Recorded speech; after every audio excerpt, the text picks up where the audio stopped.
Dios les bendiga, soy el pastor Gilberto Gutiérrez de la Iglesia Bautista Oreb de México DF. Me da mucho gusto saludarlos en este lunes 29 de julio de 2019.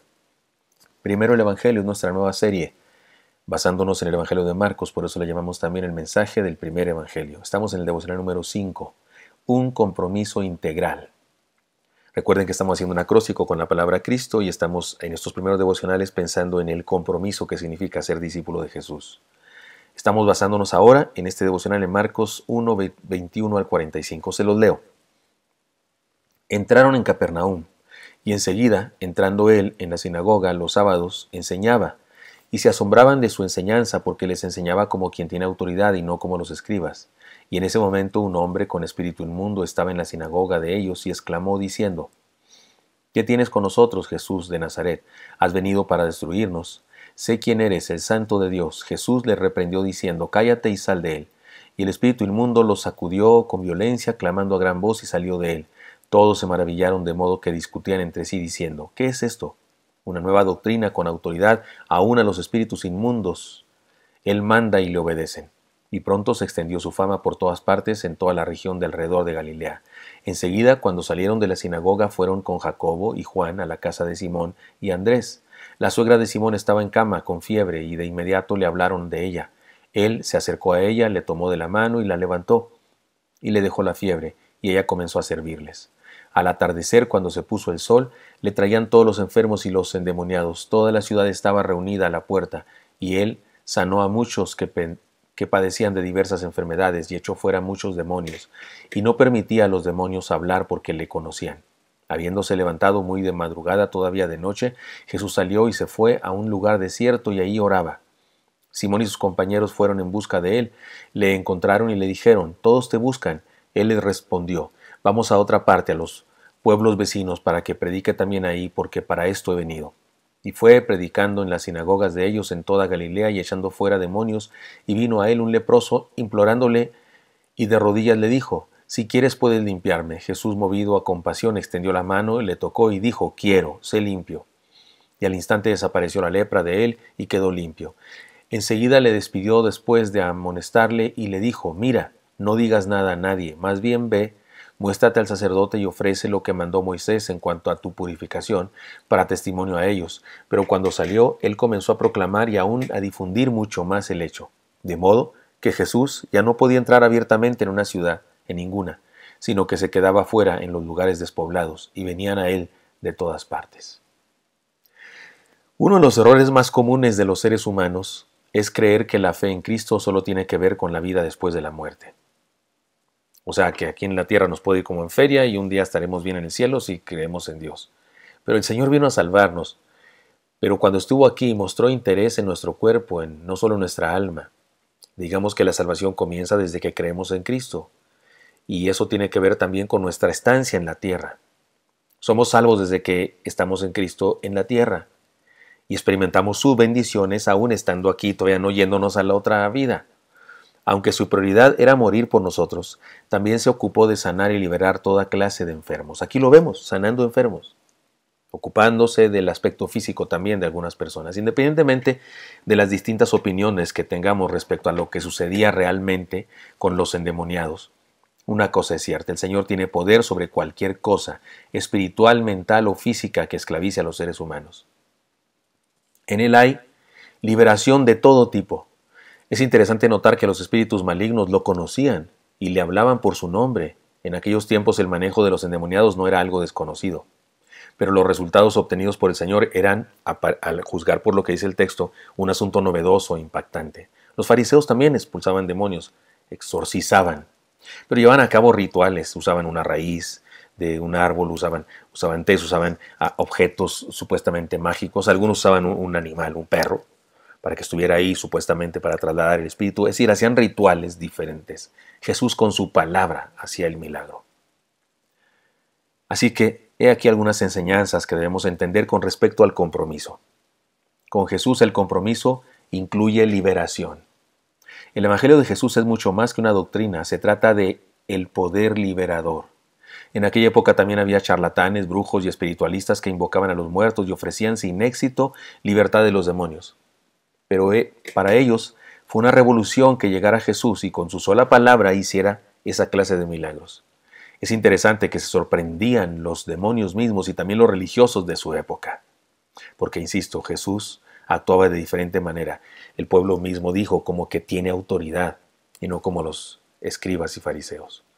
Además, con Jesús el compromiso incluye sanidad integral. Una cosa está clara. El Señor vino a salvarnos, pero también se ocupa de nuestras necesidades inmediatas como la salud. Aquellos que interpretan que los endemoniados eran en realidad enfermos mentales, algunos piensan que eran esquizofrénicos, epilépticos o simplemente desquiciados, pueden saber que Jesús tiene poder para sanar en forma integral a las personas, no importa qué tengan.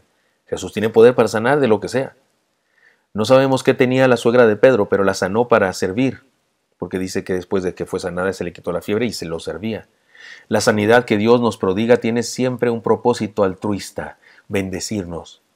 Estar enfermo no es tan grave como sentirse inútil. Él nos toca y nos bendice para ser bendición, para ser útiles. Esto de que la suegra de Pedro le servía, habla de que su problema más grave no era la temperatura alta. Su problema más grave es que se sintiera inútil. En aquella época las mujeres eran como en nuestra época, pues, la reina de la casa, la jefa de la casa, la que sirve, la que hace la comida. Como en muchas familias el día de hoy, hay algunas en donde la mujer no hace eso, pero en la mayoría sí, especialmente de la antigua guardia. Y cuando una mujer así, trabajadora, esforzada, que hace bien la comida y está enferma y no puede hacer nada, se siente mal, se siente inútil, pues Jesús sanó a esta mujer, no solo de su fiebre, también la sanó de su sensación, de su sentimiento de inutilidad. Como es comprensible, su fama creció, especialmente por sus manifestaciones milagrosas. Se hizo famoso por lo que estaba haciendo. Algunos ignoraban sus palabras, pero no podían dejar de hablar de sus hazañas. Con Jesús el compromiso incluye restauración de vida. Ya hemos dicho dos cosas, pero ahora una más. Con Jesús el compromiso incluye restauración de vida. Lo interesante es que Él no tenía intenciones de hacerse propaganda por medio de los milagros. De hecho, le pidió a algunos enfermos que había sanado que lo mantuvieran en secreto, aunque la mayoría no le hizo caso al respecto, sino que lo publicaron.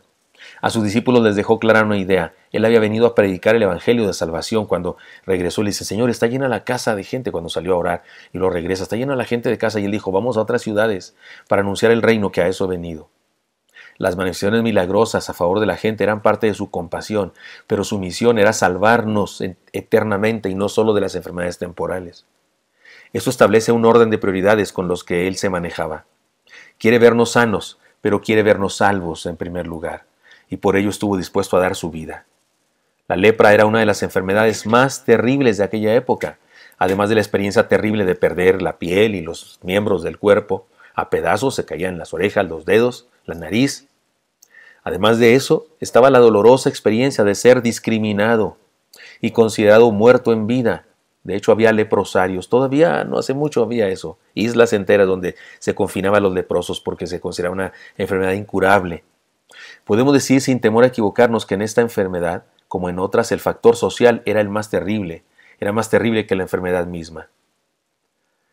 Pues bien, el Señor sabía esto y trajo respuesta para los seres humanos. No solo sanó la piel de los leprosos, también los regresó al seno de su hogar, los integró de nuevo a la sociedad y les dio la posibilidad de vivir a plenitud la vida. Déjenme les cuento una anécdota que me aconteció a mí hace algunos años. Cuando no sabía mucho acerca del VIH, SIDA, tuve la necesidad de visitar a un joven. Era cuando comenzaba este asunto de esta epidemia. Tuve la necesidad de visitar a un joven que sufría la enfermedad y se hallaba en un estado terminal.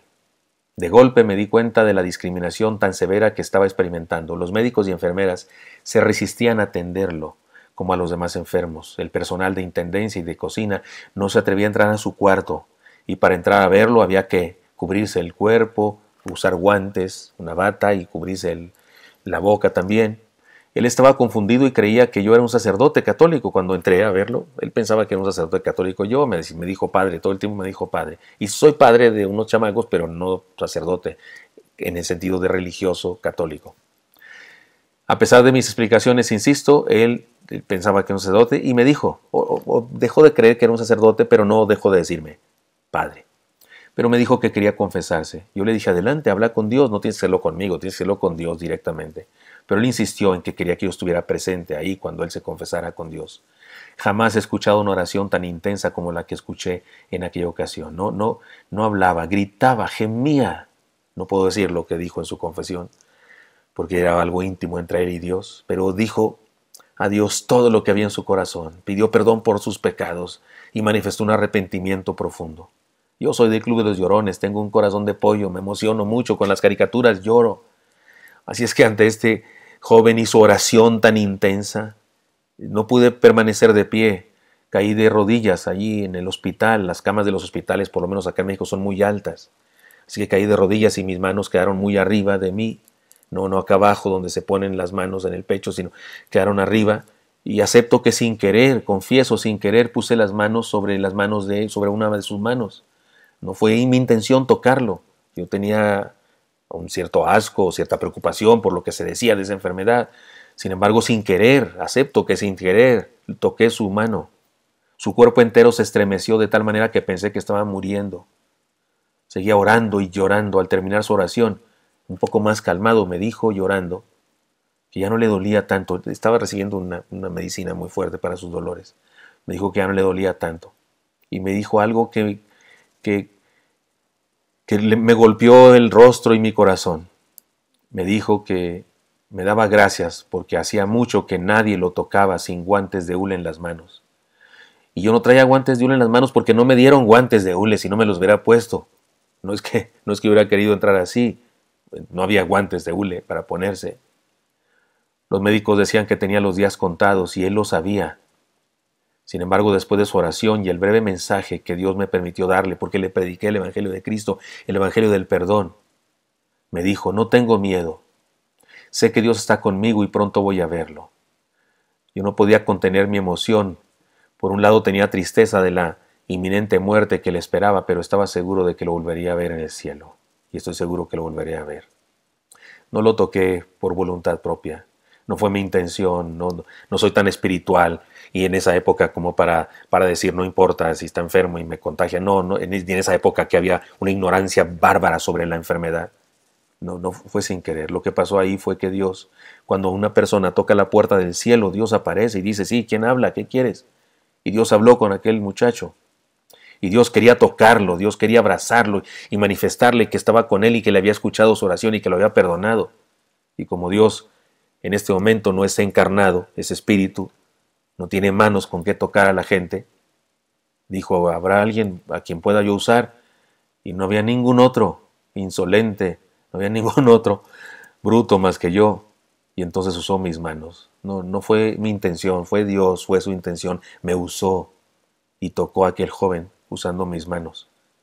Como sigue haciéndolo el día de hoy, como toca mi vida a través de algunos de ustedes a los que conozco y me dicen cosas lindas y me apoyan. Algunos de ustedes me escriben cosas y me dicen que el devocional fue bendición y entonces eso me anima a estar aquí en la madrugada todavía. Ahora estoy en la madrugada en mi tierra grabando esto porque usted me anima, porque usted toca mi corazón y me da razón para seguir haciendo esto, para seguir estudiando la Biblia y seguirlo compartiendo. Sí, porque Dios es maravilloso y Dios tiene un compromiso con nosotros y nos invita a comprometernos con Él también. Su compromiso incluye sanidad integral y Él sana nuestra vida para salvación, pero también sana nuestra vida para vivir aquí en la tierra, para vivir mejor. La salvación que el Señor Jesús vino a traernos no es solo un asunto del cielo, incluye la paz, la plenitud, la confianza y la felicidad mientras estamos en la tierra. Él tocó a los leprosos y los sanó del cuerpo y del alma. No solo de la piel, también del alma. No solo del alma, también de la piel. Su compromiso con nosotros es integral. Nuestro compromiso con Él debería ser integral también. Disculpe que hoy tomé mucho más tiempo de lo que siempre tomo, pero espero que eso sea útil para usted y me encantaría encontrármelo el día de mañana. Hasta pronto.